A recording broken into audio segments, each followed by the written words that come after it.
как тюрки и теля объединялись против авар. «Господин, прибыл человек от Вэй». Главный среди слуг почтительно склонился перед войлочной палаткой Тумена, правителя всех тюркских родов. «Зови», — низким голосом потребовал Тумен. Никто не вошел в палатку, но сзади послышался тихий голос: «Я уже здесь, мой повелитель». Тумен почувствовал неприятный холодок от ощущения беззащитности своей спины. Но преодолев его, спокойно повернулся к говорившему. Это был незаметного вида, невысокий мужчина среднего возраста. Такие никогда не бросаются в глаза, если встретишь его в пути. «Простите, господин, мой человек представился посланником, а я зашел тайно в палатку. Незачем, чтобы твои люди знали меня в лицо». Молча кивнув, Тумен потребовал доложить главное. Теле выдвинулись против авар. Их 50-тысячный корпус идет через Алтай в одном дневном переходе отсюда. Они хотят разгромить авар и сами стать повелителями Великой Степи. Туман спросил: готовы ли твои властители в Вэй стать нашими союзниками, если мы выступим против авар? Гонец утвердительно кивнул. После ухода гонца Тумен объявил общий сбор. У него собралось около 10 тысяч воинов. Это были проверенные и спаянные братством рудокопы и кузнецы, называвшие себя братством волка.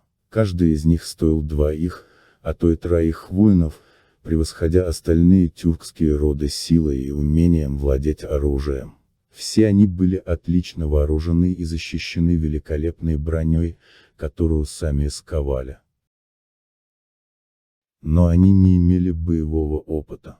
И вряд ли смогли бы выстоять в бою с хоть и легковооруженными, но опытными в бою с теля. И уж тем более они не смогли бы взять хринги, крепости, авар, которые не любили открытого боя и отсиживались за стенами, не тратя своих сил и изматывая противника, пока его нельзя было уже разгромить малой кровью. Тумен решил не бросать в бой против авар своих лучших людей.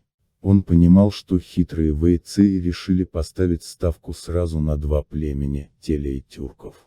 Вейцы были мудры и понимали, что натравив оба племени на ненавистных всем авар, они выиграют в любом случае.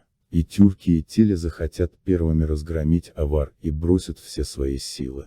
И кто-то обязательно потерпит поражение. А значит, один из них выбудет из игры. А второй может выиграть. И тогда лучше договариваться с одним, чем с 2. А договариваться есть о чем. Авары грабили караваны на Великом пути от одного моря на востоке Хань и до другого на западе. Там, где жили их родня Тахары, за ними парсы, а за ними был Рум, который платил золотыми динарами за шелк из страны Хань. Вейцы хотели получить единоличный доступ к Великому торговому пути. Тогда все богатства Хань были бы в их руках. И кто знает, может тогда Вэй стало бы тем царством, которое воссоздало бы империю Хань. Тумен все понимал, но он понимал, что другой возможности выйти из-под господства авар тоже может уже не быть. И тогда прощай мечта о всесильном Кагане тюрков. И он, Тумен, останется простым эркеяном, которого, когда им вздумается, сместят с белой кошмы правителя авары.